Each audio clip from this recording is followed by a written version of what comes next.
Welcome to Questions That Matter. My name is Daniel Abraham and I'm joined by Thomas Zakaria. Today we are asking the most asked questions of our time, and that is, does God exist? How do we know if God exists? Sure, I would say a good question to start with. Now, when anyone would ask the question, does God exist? Buried in the question is another question, and that is, can you prove the existence of God? Can you prove with 100% surety that God exists? But to prove anything with 100% surety, apart from pure logic and mathematics, is virtually not possible. And for this very reasons, courtrooms today don't require absolute proof to reach a verdict. Rather, they work with what is called as the most probable, the most compelling, and the most reasonable argument to dispel their doubts. And besides, the question about God is not a scientific question that it can be proved in a laboratory. It is rather a metaphysical question which deals with the issues that are beyond and above our natural physical world. And therefore, science, which is primarily concerned with the natural observable world, can never conclusively prove or disprove the existence of God. And therefore, to answer the question, does God exist? We then will have to look at the most probable, the most reasonable arguments, such as the logical arguments, to give us lead into this question. Well, it's good to know the difference between the physical and the metaphysical, and how the question of God's existence is a metaphysical question. So what are the logical arguments that throw light on the existence of God? Sure. So there are three basic arguments. Of course, there are more, but let's look at the three of them today.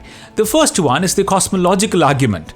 Now, we know this from science and from philosophy that the universe began to exist. It is not eternal. Of course, for a long time, it was believed that the universe was eternal. But now we know it is not. It began to exist. The Big Bang Theory, the second law of thermodynamics, all point to the universe starting at some point in time.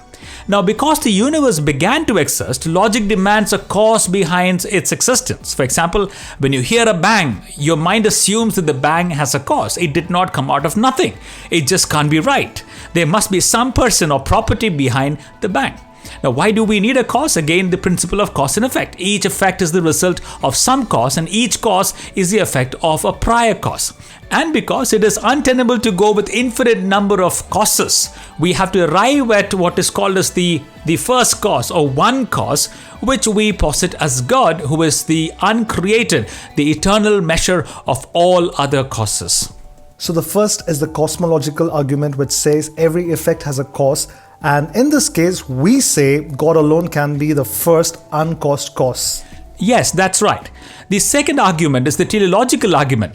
The teleological argument examines the structure of the universe and its various intricacies. For example, when you study the largest galactic configurations, our solar system, subatomic particles, everything seems to give the appearance of having been very purposefully arranged.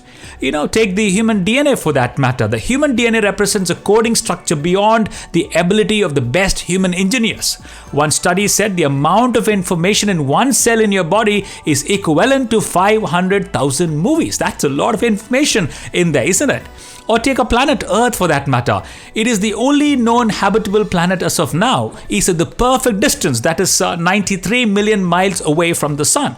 It travels around the sun all 584 million miles once every year, and it has been doing this year after year for billions of years, ever since it's been put in place.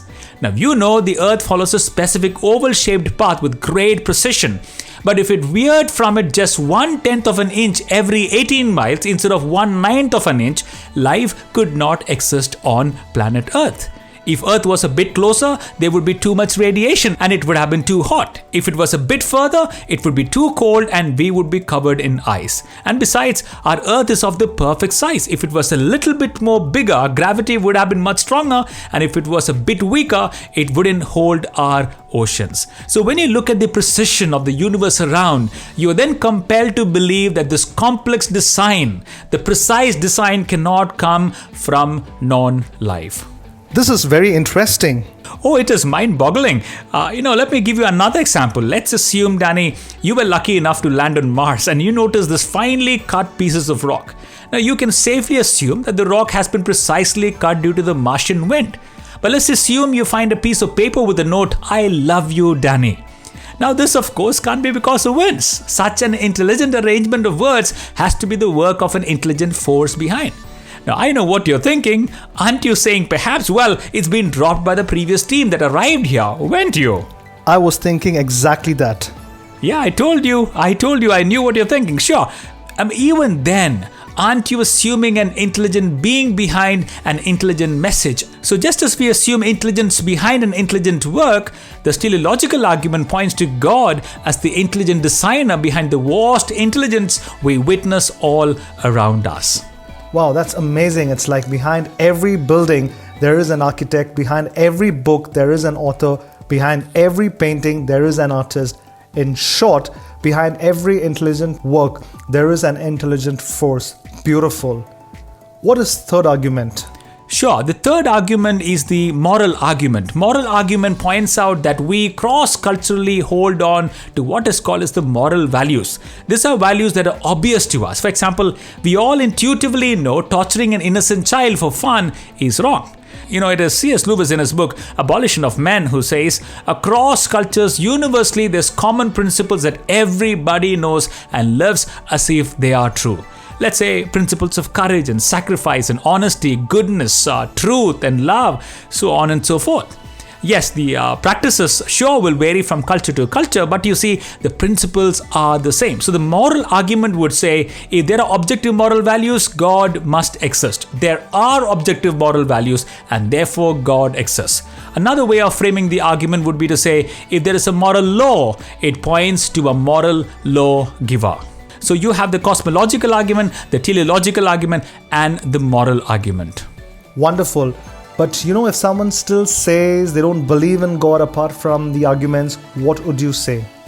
Yeah, I would say I do appreciate your view, but to say there is no God is a very tall claim and perhaps one that is hard to sustain. And that is because, let's suppose you want to prove there is no person by the name of Arvind in your hostel.